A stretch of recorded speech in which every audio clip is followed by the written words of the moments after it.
Hey guys, what is up and welcome to another episode of Did You Know? You kept asking for Baron in almost every single Did You Know episode, so I am here to deliver. Please do not forget to throw in a like if you enjoyed this episode and to check out the previous episodes as well, but let's jump into the Baron Nashor abilities. So believe it or not, Baron does have 4 abilities that he does use when he is attacked by any enemy champions. Even though Baron's abilities seem to be laid out very similarly to champions, such as having a passive and then 4 abilities, nothing suggests a relationship between the two. For example, the last ability that I mentioned is not necessarily his ultimate, nor is it necessarily the best ability he has. You have probably seen them many times throughout your games on League of Legends, but I am here to talk to you guys about what exactly they do and are. The first ability I will talk to you about is Baron Nashor's passive, which is actually called Resistance Skin. You can see this one when you mouse over Baron right under his portrait. This passive prevents Baron from being CC'd, such as stuns and silences, and also it gives him 140 HP every single minute for when he is alive. His first active ability is called Wrath of the Ancients. This deals magic damage and it applies a debuff up to 10 times that increases the magic damage taken by 25% per stack. You have probably seen Baron do this ability on you quite often. This is the one where the ooze is dripping at you from atop. The second active ability that Baron has is called Voracious Corrosion. This one deals physical damage and it makes whoever is hit by it do 50% reduced damage to Baron. This ability, other than the fact that he does immense damage overall, is the sole reason as to why Baron is so extremely difficult to solo in the early to middle stages of the game.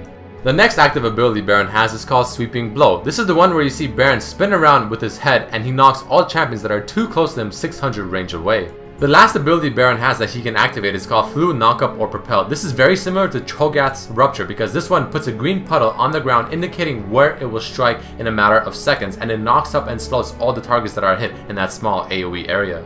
There's one very important thing to remember when doing Baron with your team, and that's if the enemy team decides to retaliate, aka try to stop you as you are doing it, and you have 10 stacks of the magic increased debuff on you that Baron can put, the enemy casters will be doing potentially 250% extra magic damage to you, so watch out for that. Also, remember that Baron only attacks the closest target to him. Use this to your advantage when you have to switch tanks or have to force someone to tank it while everyone else does the damage. On top of this, what I have noticed from my games is that the debuff that Baron can apply to you that makes you do 50% reduced damage will only apply to the target he is primarily hitting, aka the closest target to him. Alright, let us jump into some cool facts and lore about Baron Nashor. So we all know that killing Baron will give each teammate buffs, gold, and all that good stuff, but what exactly does it give? What are the numbers? The team that got the killing blow on Baron will each receive 900 experience, 300 gold, and of course the buff, Exalted with Baron Nashor. But you might also wonder, what stats does the buff give you exactly? Well, the buff tends to give you 40 AP and AD. It will give you 3% HP regen per 5 and also 1% mana regen per 5 seconds. Did you know that the icon that the Baron buff gives you is the same icon that is used for Kassadin's Q ability? Baron Nashor is an anagram of Dota's strongest neutral minion, Roshan. One thing to remember as well is that the Baron buff only applies to the teammates that are alive.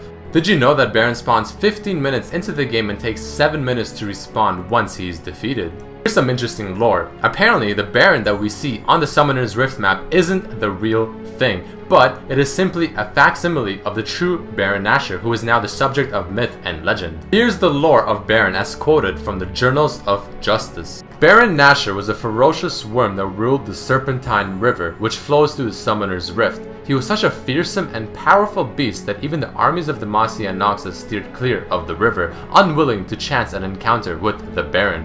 When Summoner's Rift was constructed, the Baron vanished, leaving no conclusive evidence as to where he went or why he left in the first place. Obviously, the rumor mill has churned out many explanations, but we all know for sure is that the senior arcane architect for the Summoner's Rift arena was said to have crafted the version that you see today from no more than a molded scale and interviews with those who had seen the beast and lived. Did you know you cannot put wards or anything of the sort on top of Baron anymore? It will now just get auto pushed aside. During the 2010 Snowdown Showdown, Baron wore 3 Santa hats for each face. In the 2012 Snowdown, you can get a summoner icon with Baron wearing the hats. You can see a box labeled Baron Acid in the Mac launch video. Did you know that Baron will eventually be getting a rework and he will look something similar to the Baron that we saw in the video A Twist of Fate? Here's some Baron concepts that were designed when they were trying to figure out how Baron Nashor is gonna look like. Alright guys, that marks the end of this episode of Did You Know featuring Baron Nashor. Please don't forget to like the video if you enjoyed it and check out the previous episodes as well. Also write in the comments who you want to see next. As you can see, this one was suggested by a viewer in the previous episode. But as always, I hope you guys enjoyed this episode and I'll see you next time. Peace!